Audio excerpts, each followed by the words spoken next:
ওটা বলবো, আমি ভুলি নাই ওটা, তখন গরম খবর। গরম খবরটা দেওয়ার সময় কি এখনো হয়নি মাহমুদুল্লাহ রিয়াদের? সাইলেন্ট কিলারকে যারা বঞ্চিত করেছিল হয়তো তারাই এখন মুখ লুকানোর জায়গা খুঁজছে, কারণ ওডিআই ক্রিকেটে মাহমুদুল্লাহর ব্যাটটা দারুণ কথা বলছে। উইলো চালিয়ে প্রতিবাদ জবাব চলমান আছে। 2023-এর মার্চ থেকে সেপ্টেম্বর হাথুরু সিং এসেই রিয়াদকে 6 মাসের বিশ্রামে পাঠিয়ে দেয়। দায় কি এড়াতে পারবে সে সময়ের বোর্ড সভাপতি সহ অন্যান্য পরিচালকরা? এত ক্ষমতা হাথুরুকে কেন দিয়েছিল বিসিবির আগের কমিটি?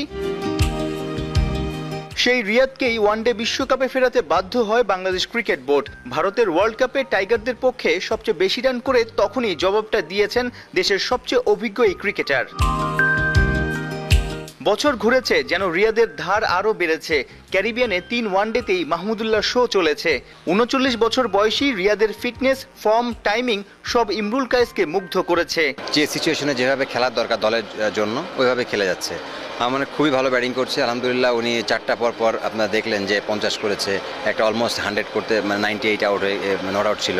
আমার মনে হয় যে এটা মানে আমরা যেভাবে রিয়াদ ভাইয়ের কাছ থেকে এক্সপেক্ট করি ওইভাবে রিয়াদ ভাই এখন ডেলিভার করতেছে। শুধু রানটা না তো, ওই যে সিচুয়েশনে শেষ দিকে ফিনিশিং করা, গিয়েই আসলে মারতে হয়, অনেক সময় কলাপস করলে সেটাকে আসলে রিকভারি করতে হয়। এই যে নানা রকমের আসলে অ্যাক্টিভিটিস তিনি করেন, এগুলো তো আসলে এরকম বয়সে এসেও এগুলো তো আসলে দারুণ একটা মেসেজ বাংলাদেশের ক্রিকেটে নিশ্চয়ই। না, অফকোর্স আমি মনে করি যারা ইয়াং আপকামিং প্লেয়ার আছে তারা রিয়াদ ভাইয়ের ব্যাটিং দেখে অনেক কিছু শেখার আছে, কারণ এক্সপিরিয়েন্স যে কতটুকু কাজে দেয় সেটা রিয়াদ ভাই আমার মনে দেখাচ্ছে ভালোভাবে। আর রিয়াদ ভাইয়ের এখনও অনেক কিছু ক্রিকেটে দেওয়ার আছে আমি মনে করি স্টিল, কারণ রিয়াদ ভাইয়ের যে এক্সপিরিয়েন্স, ওনার ব্যাটিংয়ের যে স্কিল, যে টেম্পারমেন্ট, এটা আমার অসাধারণ।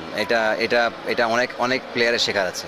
ওয়েস্ট ইন্ডিজে 3 ওয়ানডেতেই ব্যাটিংটা মন্দ হয়নি বাংলাদেশের, যদিও বোলাররা ম্যাজিক দেখাতে চূড়ান্তভাবে ব্যর্থ হয়। বেস্ট 11 নিয়ে প্রশ্ন তুলেছেন ইমরুল কায়েস। ওডিআই টিমটা আসলে হোয়াইট ওয়াশ হয়েছে, এটা আসলে কোথায় কোথায় লুপহোলস আপনার কাছে চোখে পড়েছে?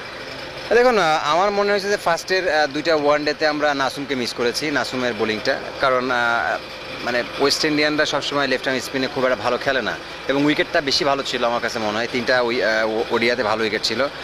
আমরা ফার্স্টের দিকে রান কম করেছিলাম ফার্স্ট 2টা ওয়ানডেতে, আরও রান বেশি হওয়া হচ্ছিল, কিন্তু কালকে যেভাবে 320 করে হেরে গেছে এটা আমাদের জন্য অবশ্যই একটা হতাশার বিষয়, কারণ 30 রানে 3 উইকেট ফেলে দেওয়ার পরে আসলে ওইখান থেকে আমরা ম্যাচ হেরে গেলাম, এটা আমাদের জন্য আসলে দুঃখজনক। লিটন কুমার দাসের জন্য কি করা উচিত আসলে?